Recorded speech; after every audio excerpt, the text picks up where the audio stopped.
안녕하세요. 혹시 내가 죽으면 어떻게 될까? 이런 질문 한 번쯤은 해보셨죠? 오늘은 바로 이 아주 중요한 질문, 천국에 대한 이야기를 좀 나눠보려고 해요. 어렵지 않게 아주 쉽고 재밌게요. 자, 이 질문을 딱 보면 어떤 생각이 드세요? 마음이 좀 무거워지나요? 나 진짜 천국 갈 수 있나?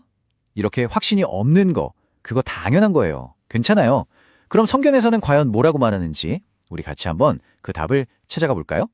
오늘 우리의 여정은 이렇게 5단계로 한번 가볼 거예요.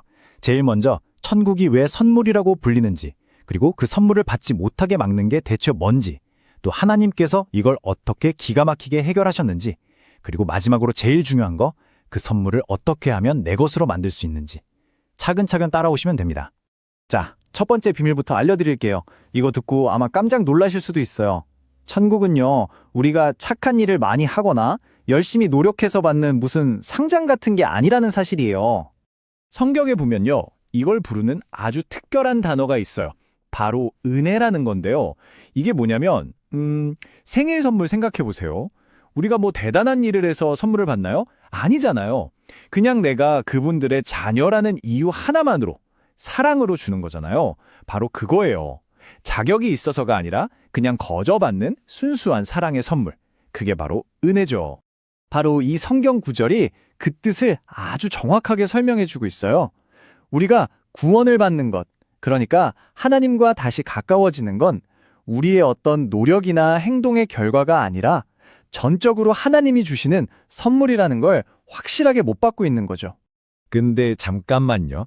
천국이 선물이라면 우리한테 왜 굳이 그 선물이 필요할까요? 혹시 우리한테 뭔가 문제가 있다는 뜻일까요? 맞아요. 한번 알아보죠. 그 문제의 이름이 바로 죄예요. 이건 뭐 숙제 안 하거나 동생이랑 싸우는 그런 작은 실수랑은 차원이 좀 달라요. 이건 마치 완벽하신 하나님과 우리 사이에 거대하고 넘을 수 없는 벽이 생긴 것과 같은 거죠.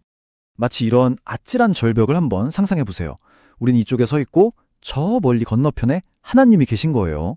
너무 멀어서 아무리 소리쳐도 들리지도 않고요. 뭐 세계 최고의 점프 선수라고 해도 절대 건너갈 수가 없어요. 우리 힘으로는 이 사이를 연결할 방법이 정말 하나도 없는 거죠.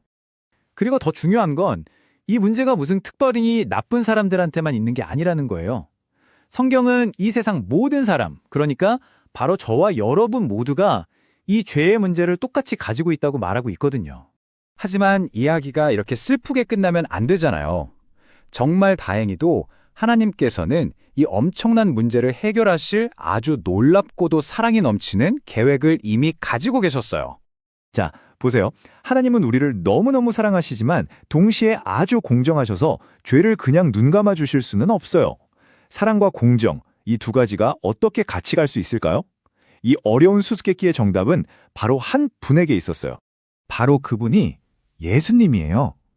예수님은 우리가 절대로 건널 수 없었던 그 아찔한 절벽 사이에 아주 튼튼하고 안전한 다리가 되어주시기 위해서 이 땅에 오신 거죠. 이 3단계를 한번 보세요. 예수님은 이 땅에서 단 하나의 죄도 없이 완벽하게 사셨어요. 그리고 우리가 받아야 할 벌을 대신해서 십자가에서 죽으셨죠. 그리고 가장 중요한 거, 사흘 만에 다시 살아나셔서 죽음조차도 이기셨다는 걸 보여주셨어요. 이 모든 게 바로 우리를 위한 거였어요. 우리가 하나님께 다시 돌아갈 수 있는 길을 열어주신 거죠. 그래서 이제 우리가 천국에 갈 수 있는 확신은 내가 얼마나 착하게 살았나가 아니라 예수님이 나를 위해 뭘 해주셨나? 여기에 달려있게 되는 거예요. 우리의 노력이 아니라 예수님이 이미 다 이루신 그 일의 길에는 거죠. 자, 이제 거의 다 왔습니다. 마지막 단계예요. 이 놀라운 선물이 지금 바로 여러분의 것이 되려면 어떻게 해야 할까요? 한번 알아볼게요. 그 방법은 바로 믿음이에요. 믿음은요, 선물을 받으려고 내미는 손이라고 생각하면 딱 맞아요. 누군가 나한테 선물을 주려고 이렇게 내밀고 있는데 내가 손을 뻗어서 받지 않으면 그건 영원히 내 것이 될 수 없잖아요? 믿음이 바로 그 손의 역할을 하는 거예요. 자, 그럼 지금까지 우리가 여행한 길을 한번 정리해 볼까요? 구원은 하나님의 값없는 선물, 바로 은혜입니다. 하지만 우리는 죄 때문에 하나님과 멀리 떨어져 있었죠.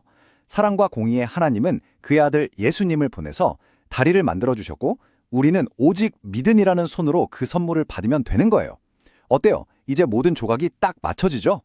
이제 정말 중요한 질문만 남았어요. 이건 다른 사람이 대신해 줄 수 없는 오직 여러분 자신만의 결정이에요. 만약 지금 이 순간, 나도 이 선물을 받고 싶다, 이런 마음이 드신다면 조용히 마음으로 하나님께 이렇게 이야기해 보세요. 제가 잠깐 시간을 드릴게요. 화면에 있는 기도문을 보면서 여러분의 진심을 담아 하나님께 한번 이야기해 보세요.